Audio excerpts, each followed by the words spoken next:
Hi, everyone. We're just going to give it another couple of seconds to let everyone log on before we get started with today's program.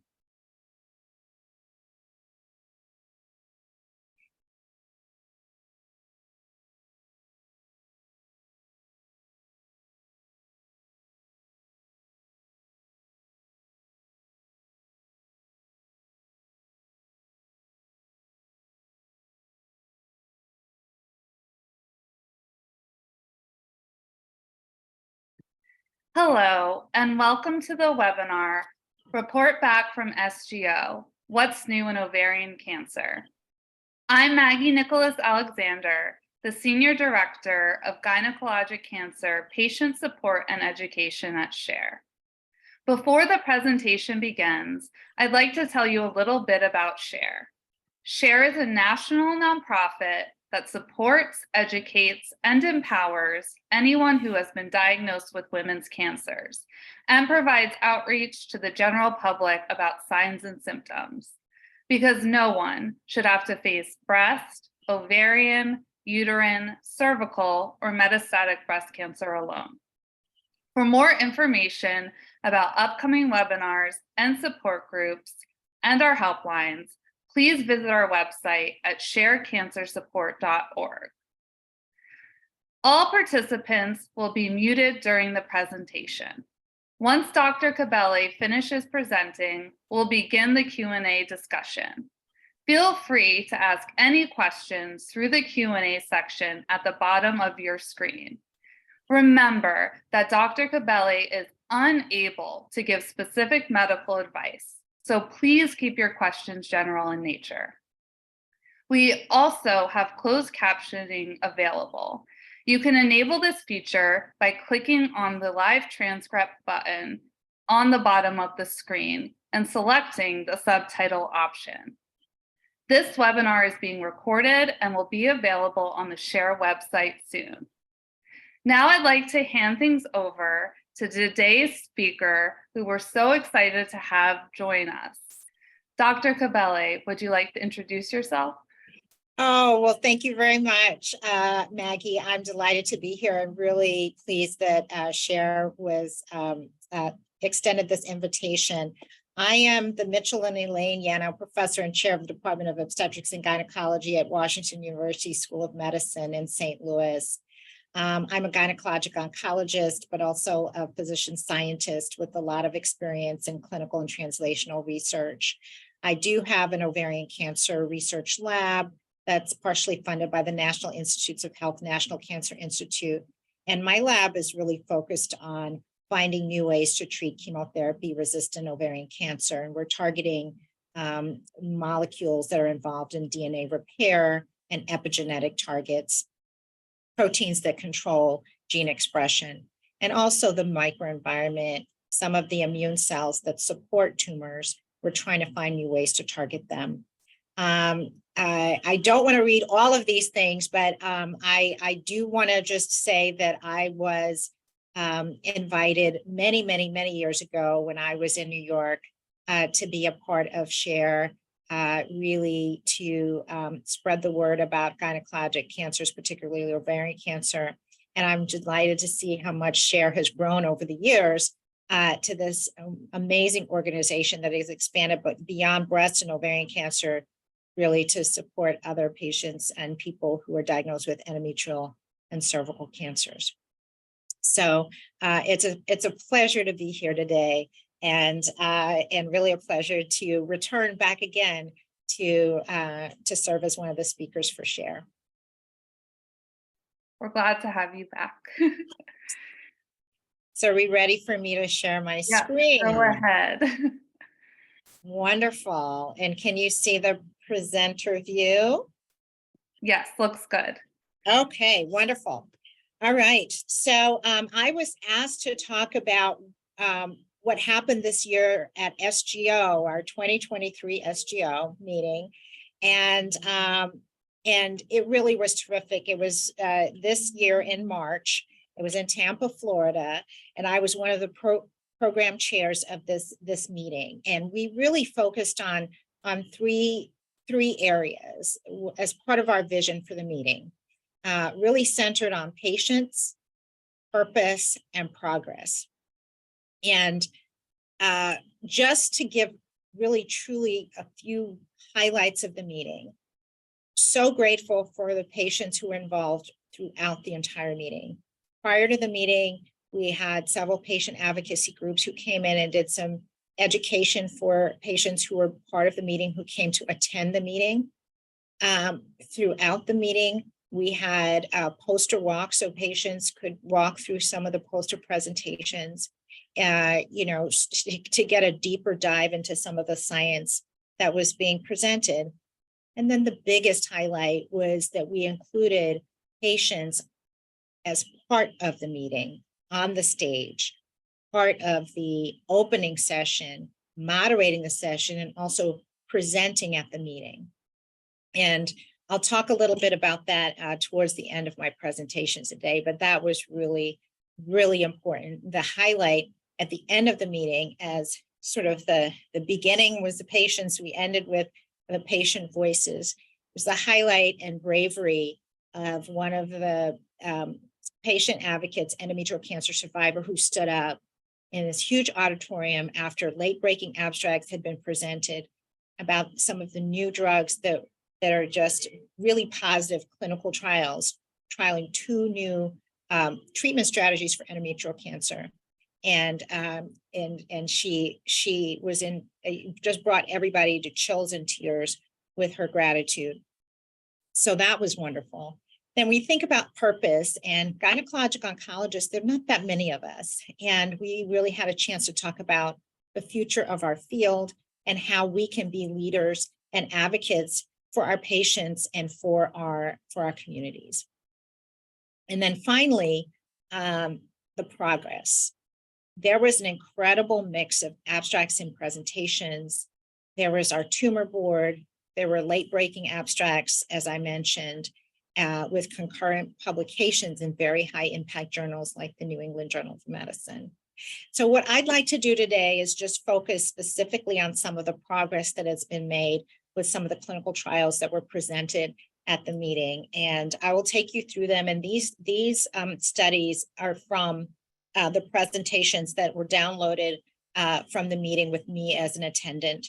And so they all have the SGO logo on them. And these are all copyrighted by SGO. But as an attendant at the meeting, I wanted to be able to share what I learned from their slides. And I'm not going to do exact justice with how they presented them, but this was exciting research that was presented. So, so the first, and it's in no particular order, but I did want to kind of give some high level thoughts about the excitement at the meeting. So this particular trial, Soraya trial, was looking at a drug called Mirvetuximab soravtansine. Mirvetuximab soravtansine, which is why we call it Mirv, because you can't say that 5 times fast. And this drug was being tested in patients who were platinum-resistant ovarian cancer. And the patients also had to have tumors with high folate receptor alpha expression. And they wanted to evaluate sequence of therapy on anti-tumor activity in this Soraya study. And so the background for a lot of what we think about for patients who have tumors that have become resistant to platinum, our first-line drug to treat ovarian cancer. The traditional treatments are limited. When we come back to look at single-agent chemotherapy after patients have developed resistant disease, the objective response rates are really low, anywhere between 4 to 13%, and there's considerable toxicity, meaning the side effects are really quite high. What's been known over the past few years is that many patients have tumors that overexpress this particular protein, this receptor, folate receptor alpha. And when they look at the level of expression, it's been associated with poor clinical outcomes. And based on this, a drug, Mirv, was a first-in-class antibody drug conjugate that looked at binding this receptor with this antibody and then releasing a particular drug, antitubulin, a potent tubulin targeting agent, to then kill the cancer cells once you've bound to this receptor that expresses folate receptor alpha. So this was a large international global trial looking at patients with folate receptor alpha high, platinum resistant, high-grade serous epithelial, ovarian, primary peritoneal, or fallopian tube cancers. And actually, this was so successful that this received FDA approval in November 2022 for treating adult patients with folate receptor alpha positive platinum resistant ovarian cancer, people who've received 1 to 3 prior lines. And so the addition of a new agent like this may be important to improve patient outcomes. So when they looked at this study of the Soraya trial of the Mirv, and they looked at objective response rates based on prior therapy, if we looked at the overall response rate of the entire population, it was 32.4% was the total response rate. And this was out of 105 patients. And then if they looked at Mirv as first treatment in the platinum-resistant ovarian cancer setting, there was an objective response rate as 34.8%.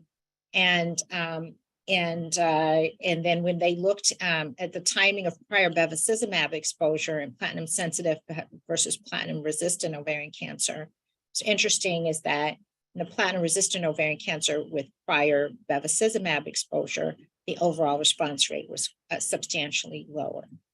So there was a range in responses, and they looked at the best tumor response by RECIST criteria, which is a specific criteria to look at imaging and how the tumors that were being measured shrunk.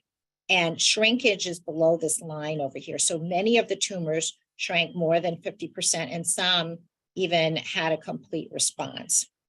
So they looked overall, 71% of patients experienced a reduction in tumors, a decrease in the size of tumors. And then 51% of patients had disease control, whether it's a complete response, partial response, or stable disease for more than 12 weeks. And they looked at the overall response in patients who had 1 or 2 prior treatments or therapies, regimens, versus those who had 3 prior regimens. It is consistent with what we see in other clinical trials, that the patients who had 1 or 2 prior regimens had a better overall survival than those who had 3 regimens or 3 prior treatment types. And there was a significant difference in overall survival between these 2 groups. So when we look at these curves, the x-axis is time in months, and the y-axis is the survival probability. This is called a Kaplan-Meier curve. And when we see these 2 curves separated, it's usually statistically significant. And so again, the red lines here, each of the black dots on here represent individual patients. And here as well in the blue line shows that those who have 3 prior regimens had worse outcomes than those who had 1 to 2 prior regimens when they were treated with this drug Mirv. So these are treatment-related adverse events, TRAEs, and these were reported in more than 10% of patients. And then again, the total number of patients was 106. Most of the adverse events were low grade. And in fact, a lot of them were ocular, meaning there were dry eye, keratopathy, meaning like the thickening and causing blurry vision of the retina, of the eye. And there's specific things that people could do to counter that, eye drops, etc. But there were some serious greater than grade 3 treatment-related adverse events, and these were reported in about 9% of patients. Some of these adverse events led to treatment delays and dose reduction, and 10 patients, about 9% of the patients, stopped treatment due to these adverse events. There was 1 reported death, and it was possibly related to study drug, not for sure. And actually, the autopsy did not show evidence of drug reaction, but there were lung metastases, and the patient passed away from respiratory failure. So in conclusion, this particular study, the Soraya trial MIRV, showed that there was clinically meaningful anti-tumor activity. Does not mean that there was necessarily a cure, but certainly there was substantial improvement in overall survival with a median duration of the results for 6.9 months.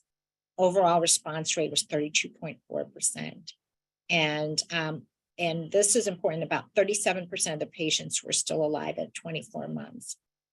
And this is, again, in the setting of patients who had platinum-resistant ovarian cancer that typically did not have very high response rates to subsequent treatment. MIRV as a first treatment for platinum-resistant ovarian cancer, again, the overall response rate was quite high, but the response depended on the number of prior treatments and also in those that had had prior bevacizumab. In those that had prior bevacizumab and had platinum-sensitive disease, the response rate was 34%, but in patients with prior bevacizumab with platinum-resistant disease, the overall response rate was much lower at 17.6%. So the overall safety and tolerability is consistent with that in the previous studies. There were low-grade and reversible ocular or eye changes. The GI events were typically nausea or diarrhea and very manageable with supportive care. And there was no appreciable myelosuppression, meaning there was no significant impact on white blood cell, red blood cell count, et cetera. And there was limited low-grade neuropathy, which is important for quality of life. 10 patients did discontinue treatment due to treatment-related adverse events, and only one patient stopped because of an ocular and eye event.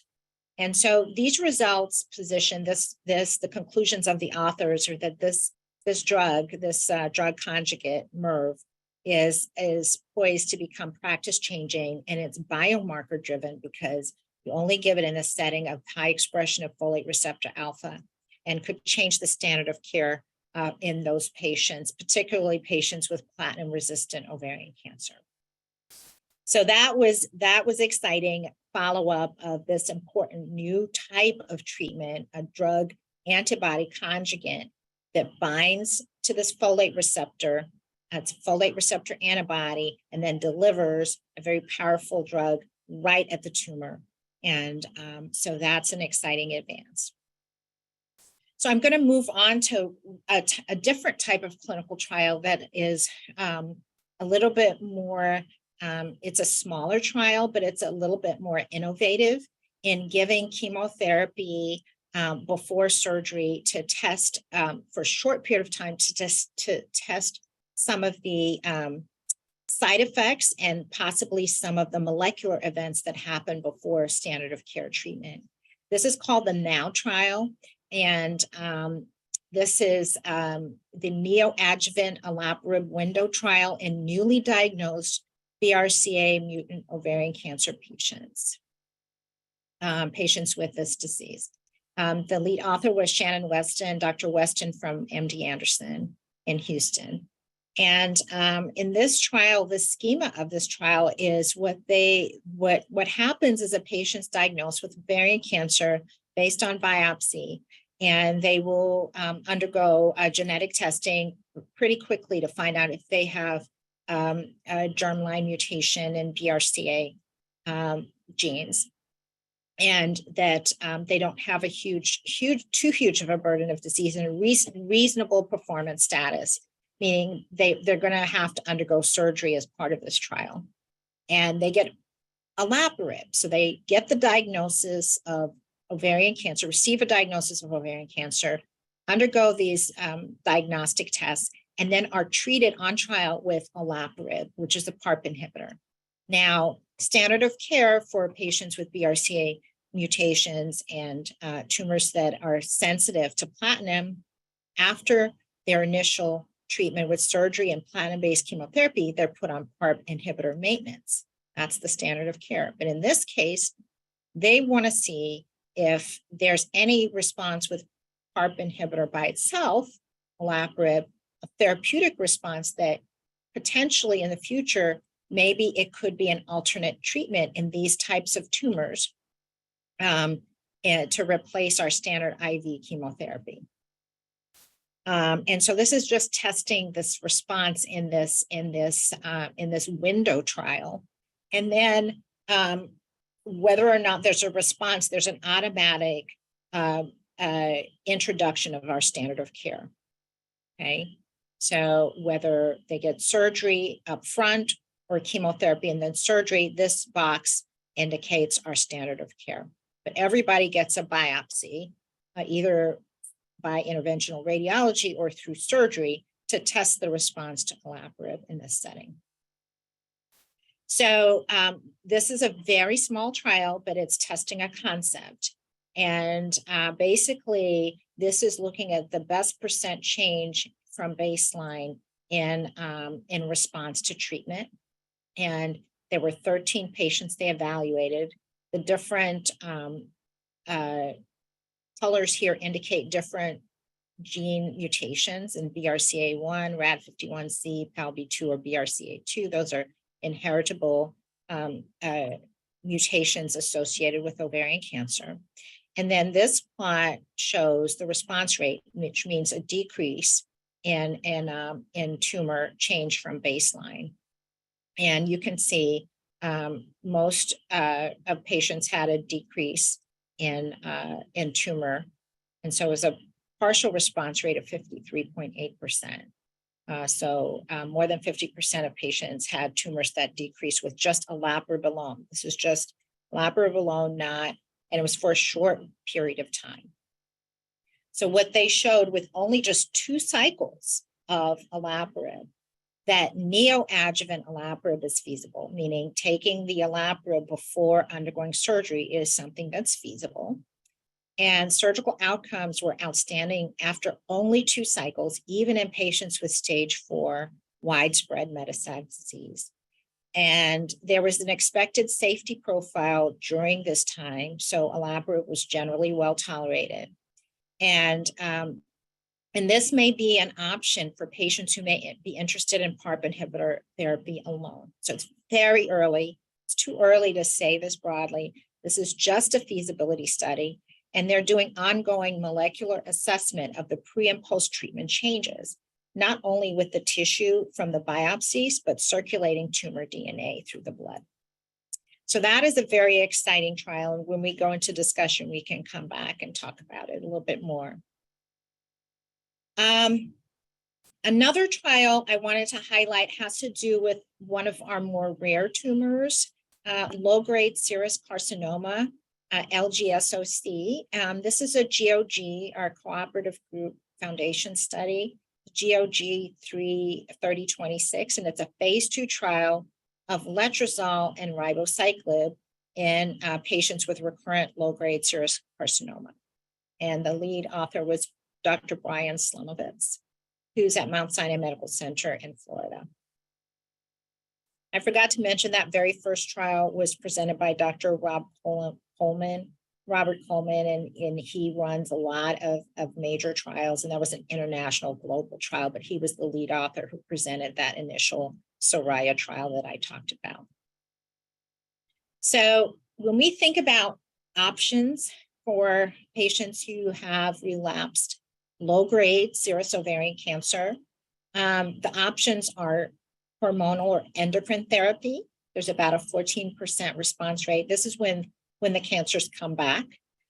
Chemotherapy, the response rate is lower than the endocrine therapy. It's only about 8% for platinum-based chemotherapy. The range is 0 to 15% for other agents. Bevacizumab, the anti-angiogenesis drug, there's sometimes a 40 to 47% response rate, but this is usually when it's combined with chemotherapy. So adding bevacizumab improves the chemotherapy responses. And then MEK inhibitors are newer molecularly targeted drugs that target a specific pathway called the MAP kinase pathway. And these drugs have been shown to have about a 25% response rate. And so this study schema wanted to look at ribociclib, which was a certain type of, it's called a CDK4/6 inhibitor. And this kind of drug is supposed to enhance or improve how endocrine therapy works. And letrozole is an aromatase inhibitor. It's an endocrine drug that's been used as a single agent in the treatment of low-grade serous ovarian cancer.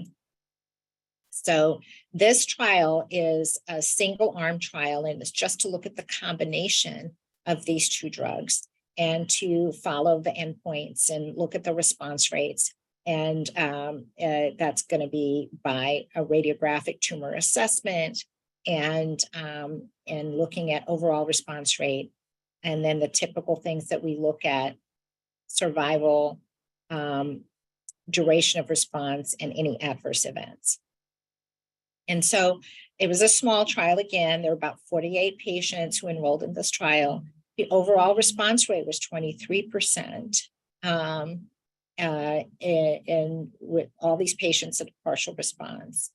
And then of the responders, there were 32 cycles that people went through, and the duration of response was about 19 months, so over a year and a half. The combined response rate, if we looked at every single person in the trial, and that was actually 79%. And so that was promising. If we look and compare the results from GOG 3026 to other trials, the progression-free survival appears to be higher at 19.1. The response rate was 23%, and a stable disease rate was 56%, with a combined response rate of 79% and a long duration of response. And so the authors concluded that the ribociclib and letrozole is an active combination. The overall response rate, progression-free response, and duration of response were compared favorably to the most active agents that have been previously studied. And the adverse event profile was really well tolerated. Now, one of the caveats of this particular trial and some of the questions that were asked is people didn't know how long patients, so the cancer had come back, the low-grade serous ovarian cancers had come back, and that was the eligibility for this trial. But people, it wasn't clear from the trial how many of the patients had been on long-term endocrine therapy. So maybe some people had been on the letrozole for a long period of time, or had seen it previously, and then you added on the ribociclib. So it's hard to tease out what the specific treatments people had before, and did that make a difference in this particular trial. Either way, this was an exciting advance, because we need more trials for this rare type of cancer, and any kind of additional combinations of treatment, particularly that target the endocrine system, because these low-grade serous tumors have hormone receptors on them, so that we could target the hormonal pathways or the MAP kinase pathway, as I talked about with the MEK inhibitors. So I've given you 3 highlights of platinum-resistant ovarian cancer, neoadjuvant chemotherapy, kind of an innovative trial, and the low-grade serous ovarian cancer, which is a rare tumor. Now I want to sort of take a broader look at how we're thinking about clinical trial participation. So we've talked about these trials, and just thinking about the importance of clinical trial participation. This was presented by Dr. Molly Morton, and who talked about, or who was interested in thinking about whether clinical trial participation is associated with improved overall survival, particularly for patients with platinum-resistant ovarian cancer.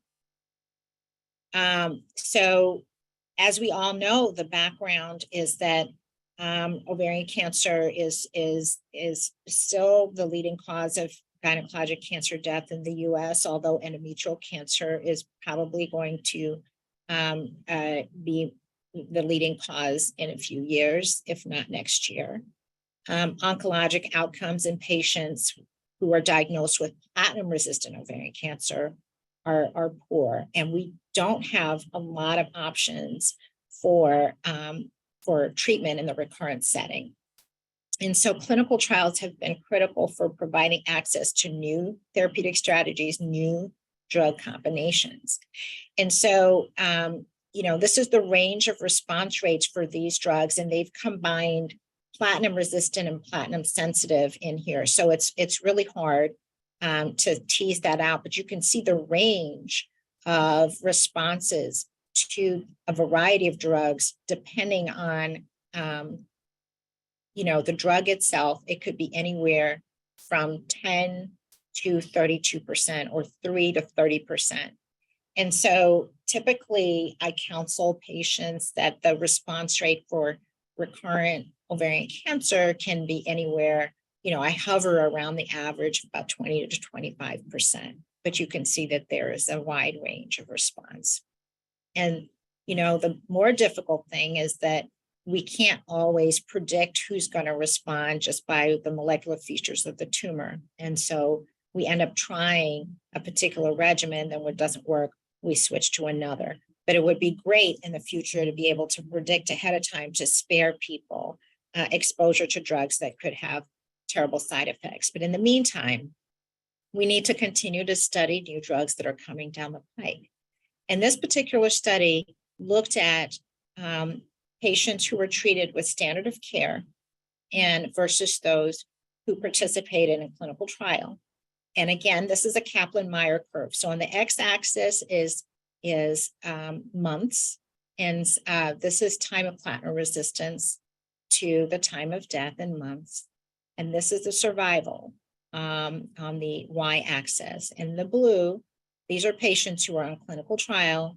And in the red, these are patients who were not enrolled in a clinical trial. And there was a significant difference in overall survival, 13.8 versus 10.5 months. The hazard ratio was 1.49. That means there was almost a 50% increased survival if a patient was on a clinical trial. And this p-value means this was statistically significant. So that particular trial was from a single institution. It was small. It was retrospective because what they did is they just looked at their own patients and just stratified by who was enrolled on any trial versus not.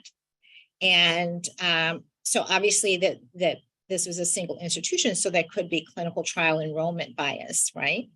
And they had a very homogeneous cohort of patients. Majority of the patients in that particular trial were white. So there may be some socioeconomic bias in how people were selected to be on trial. The future directions and challenges are to look at this in a multi-institution and expanded cohort, and also to emphasize the importance of expanding access to clinical trials, because not everybody has access to these trials. There are always clinician factors and there are patient factors. So we need better understanding, better counseling, improved enrollment. And they didn't talk about it here, but there are also financial toxicity factors sometimes of being enrolled. Either way, they highlighted the National Comprehensive Cancer Network guidelines, NCCN guidelines on ovarian cancer, and the latest version was this year, to emphasize that the best managed for any patient with cancer is in a clinical trial, and participation in clinical trials is especially encouraged. So this validated that NCCN guideline. So, they acknowledge the limitations of enrolling patients in clinical trials. And I wanted to highlight another challenge that was presented by Dr. Anna Olularu, and she's at University of Washington in Seattle. And what they've done is to look at gynecologic cancer clinical trials by a new measure of equitable access. And they really focused on restrictive comorbidity criteria. And I'll go into that in a little bit more detail in a moment. But the impetus for this is really looking at racial disparities in clinical trial enrollment. And they particularly were looking at how Black women are underrepresented in gynecologic cancer clinical trials. And unfortunately, Black women are more likely to have worse outcomes from ovarian, endometrial, and cervical cancers. And when they looked at these large databases of clinical trials, Black women represent only about 2 to 5% of all cancer clinical trial participants in the entire US, and 5 to 6% of all gynecologic oncology group clinical trial participants. What was interesting to me is when they looked at these different time periods and they've highlighted the percent of Black patients in the trials, actually we're doing worse than in the 1990s to early 2000s, where 16% of patients in GOG trials were Black women, and now we're down to 5.8%.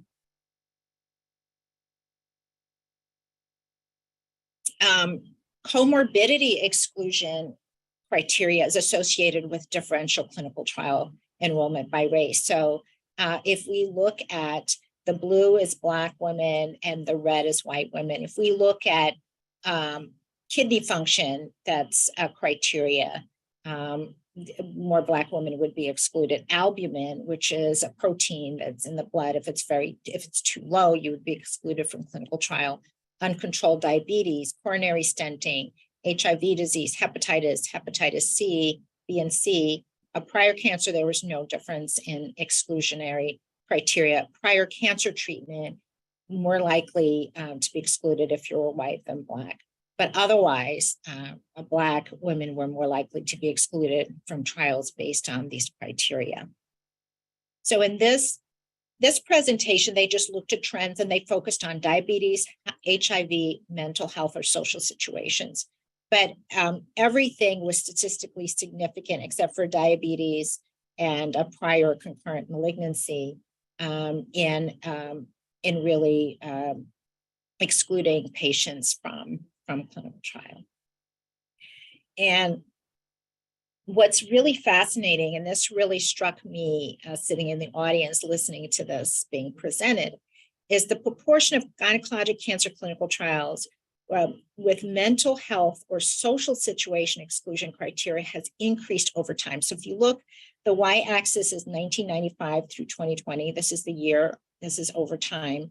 And then on the y-axis is proportion of clinical trials with this exclusion criteria of having some sort of mental health or social situation that then excludes you from trial. And so this is an example from a clinical trial that says no psychological, familial, sociological, or geographic condition that would preclude compliance. I mean, what is that? And this particular trial says has a known, you're excluded if you have a known psychiatric or substance abuse disorder that would interfere with the ability to cooperate with the requirements of the study.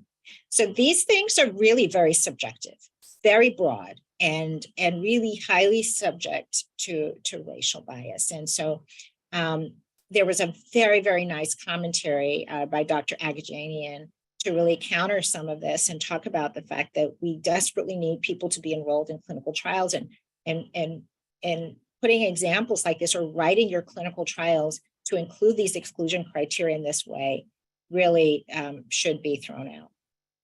And so the conclusions by the author are that the gynecologic cancer clinical trials have become more restrictive over time. And with respect to comorbidities, I didn't show you the data on HIV. You know, HIV disease can be very well controlled with medication and should not be an exclusionary criteria.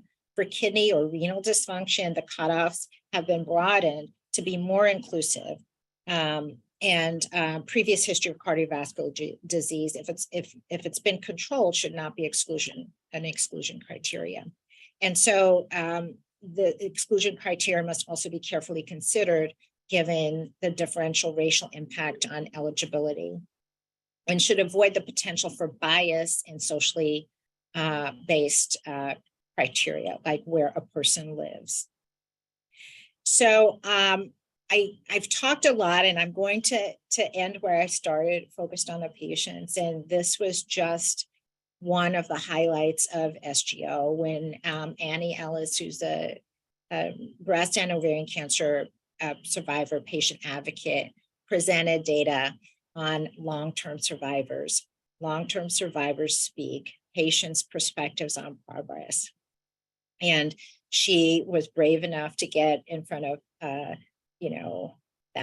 over 1,000 people in the audience to talk about the data. And basically what she and other people did was to invite long-term survivors through social media survival groups for a virtual roundtable. And 14 attended during a 90-minute virtual roundtable. It was moderated by 2 of the long-term survival research advocates. Consent was obtained verbally, including the consent for the use of a Zoom picture, and notes were taken. Common themes were identified. And then they also did an online survey, and they distributed it to the roundtable participants, collected written consent, demographics, and survivorship information, and then shared with additional participants. 23 surveys were analyzed, and then they expanded on comments in a non-identified manner to rank research needs. So of the 23 patients, they've highlighted certain things like the length of survival greater than 15 years, 25 plus years. There were 2 long-term survivors. About 43%, 44% had recurrent disease. 56% had no hereditary mutation. More than 50% of them had stage 3 or 4 disease. And the age of at time of diagnosis was primarily in their 40s.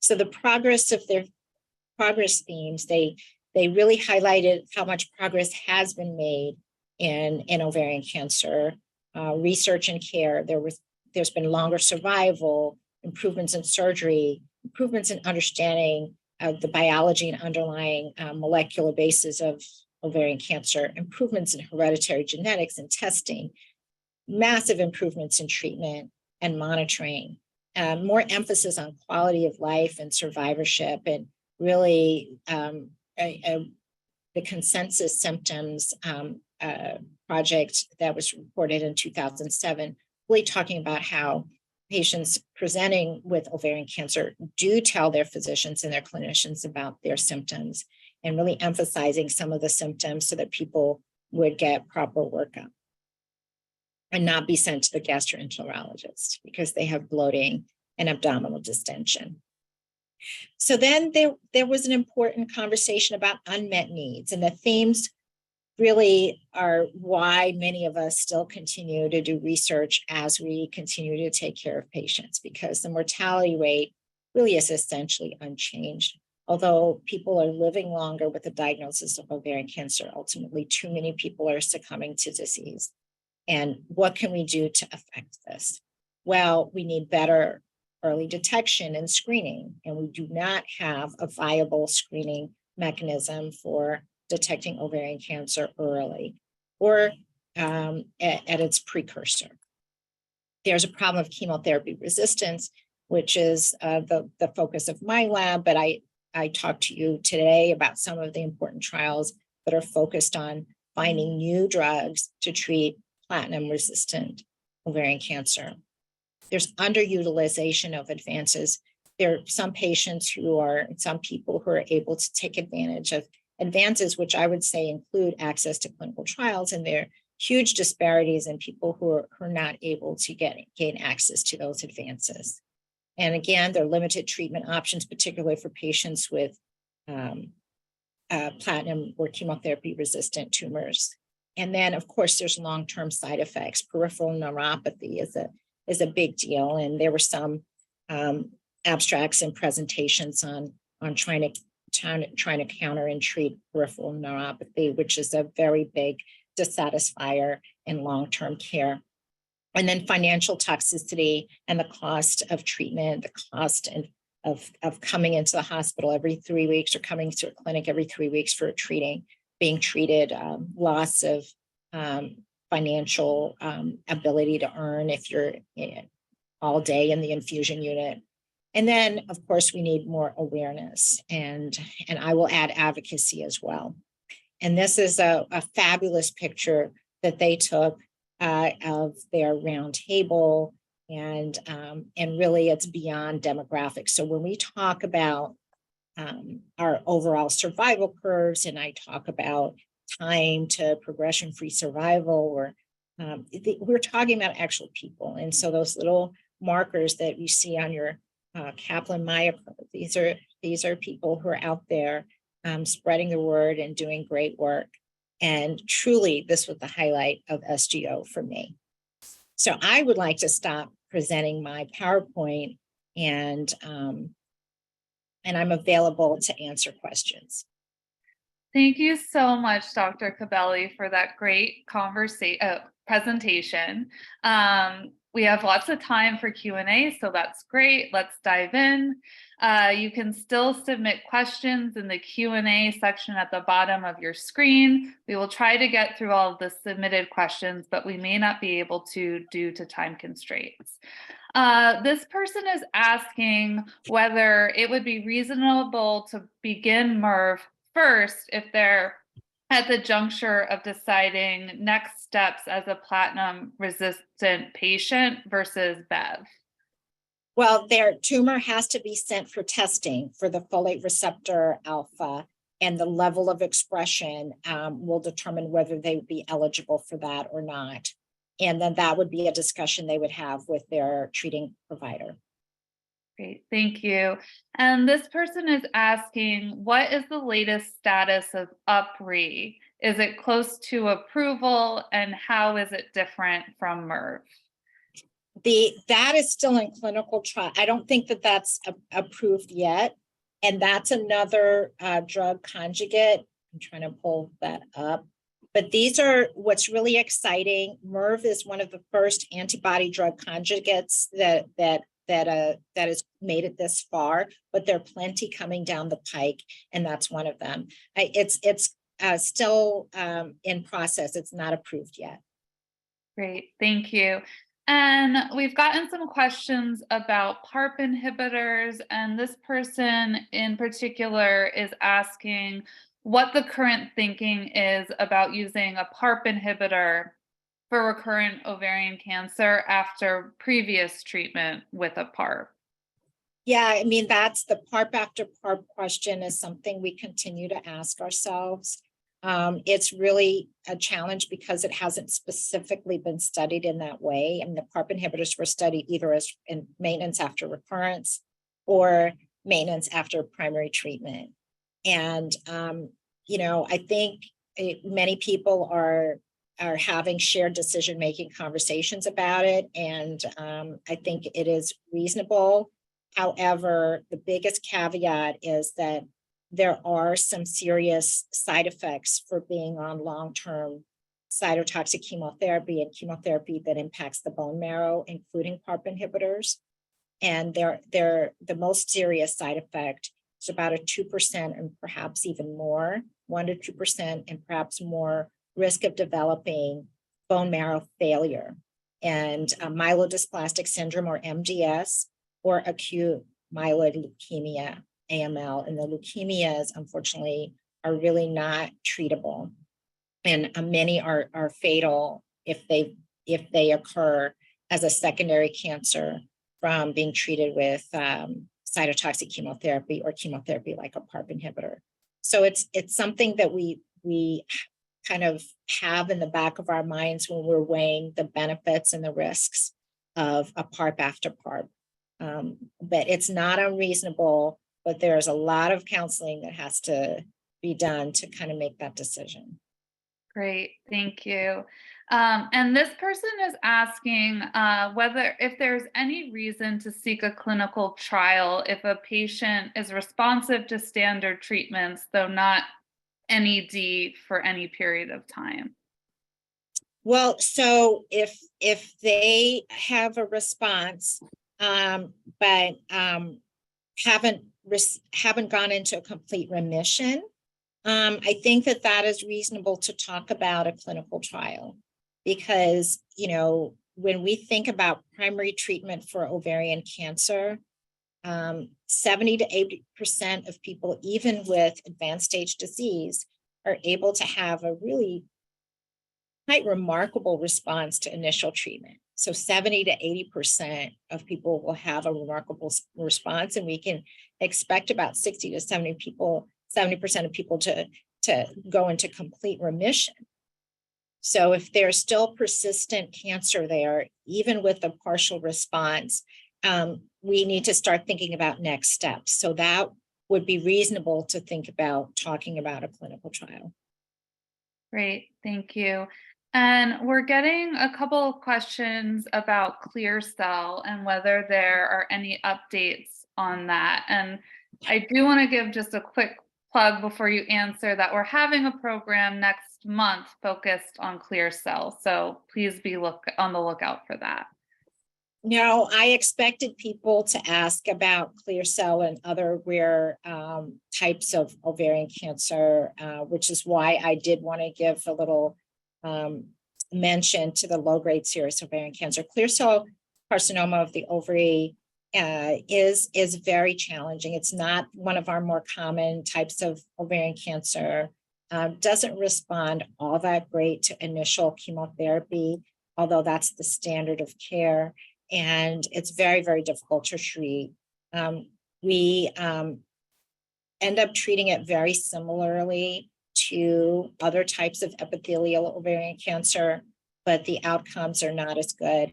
And certainly we need better treatments for it. So there's nothing new at this moment. There are clinical trials where clear cell is kind of lumped in with others. It's really a challenge to have just a solo clear cell ovarian cancer because it's not that common of a tumor type. Great, thank you. And this person is asking, what is the best option for those of us without any genetic mutations identified after frontline and recurrent/platinum resistance? Yeah, that is very challenging. So there are a variety of combination chemotherapy and anti-androgenic therapies that people are combining. So standard chemotherapy with molecular targeted therapy. I also encourage people to ask their physicians to send off for molecular testing. So even if there's not a genetic hereditary mutation, maybe there's some other molecular targets that can be found. And then again, really a good opportunity to find out if there are any clinical trials for platinum-resistant ovarian cancer. Mm-hmm. Great, thank you. And we are getting some questions about the platinum drug shortage, with which patients are understandably concerned about. Yes. So I was wondering if you could speak about that a little bit. Absolutely. I was going to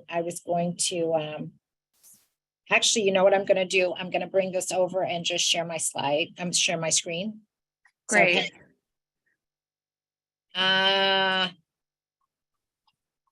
So I sort of anticipated that this was going to happen, and I'm sharing my screen on the SGO statement of carboplatin and cisplatin shortages. And so this is a big deal. This is not just of concern to patients. This is concern to all of us. And there have been many communiques and meetings about it. And really what we're doing at our hospitals or hospitals across the way are looking at our supplies, are minimizing our ordering of non-essential platinum, dose changes, and really considering and triaging who absolutely needs it versus somebody who could be treated with an alternate regimen. I'm also going to share the Ovarian Cancer Research Alliance statement on the shortage of chemotherapy drugs. So they have, these are reputable sources to get additional information about it. But what's super exciting is they also have an action alert so that you can actually sign on to this Dear Collective letter addressing drug shortages and get connected with your representatives to really put pressure on the drug companies. The SGO statement, there's a link. I'm going to stop sharing. There's a link to carboplatin and cisplatin, and it actually gives you a list of the different companies that make it and when they expect release of more drug. And it's ranging from, late May to early June to September. And so there's lots of work being done in the ovarian cancer community to really rally around this issue. It's super important. It requires communicating with your treating providers, your clinicians, your physicians to discuss this, and also to be advocates as we are and really rallying cry to representatives that how could this happen? These are essential drugs for the treatment of primarily women's cancers.